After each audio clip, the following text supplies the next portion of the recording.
जोरे कांवर ले आइबा हो।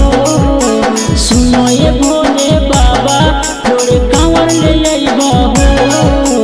पटो तो जहिया छौरी साथे देवघर ले आइबा हो।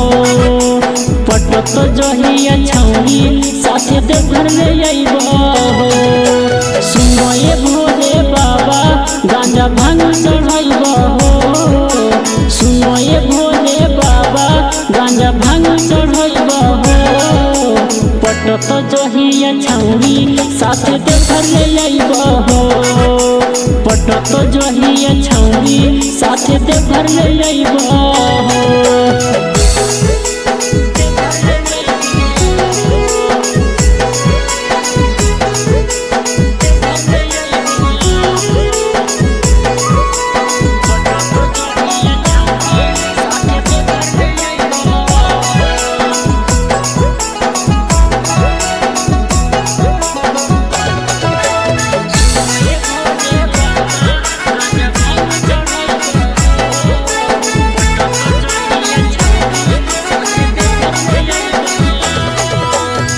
सुल्तानगंज से बाबा जलवा उठाइबा। कोई डल चल के बाबा तोहरे पास आइबा। ए बाबा सुल्तानगंज से बाबा जलवा उठाइबा। कोई डल चल के बाबा तोहरे पास आइबा। सुनो ये भोले बाबा गांजा भांग चढ़ाइबा हो।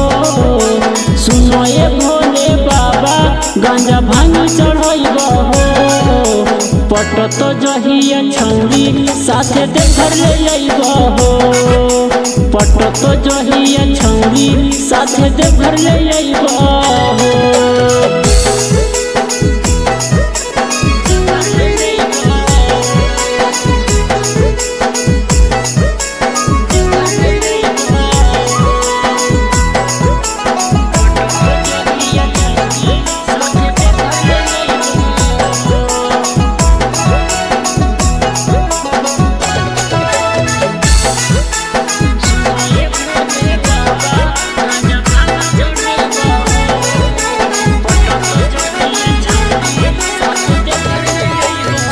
चलते चलते बाबा पाँव छिलाई खबर लागे हमारा से चलत न जाई।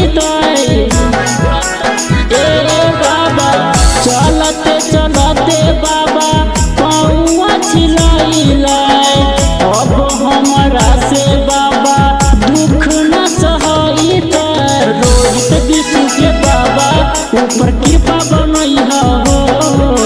शुभम गोरे के बाबा ऊपर कृपा बनैहा हो। पटो तो जहिया छौरी साथे देवघर ले आइबा हो। पटो तो जहिया छौरी साथे देवघर ले आइबा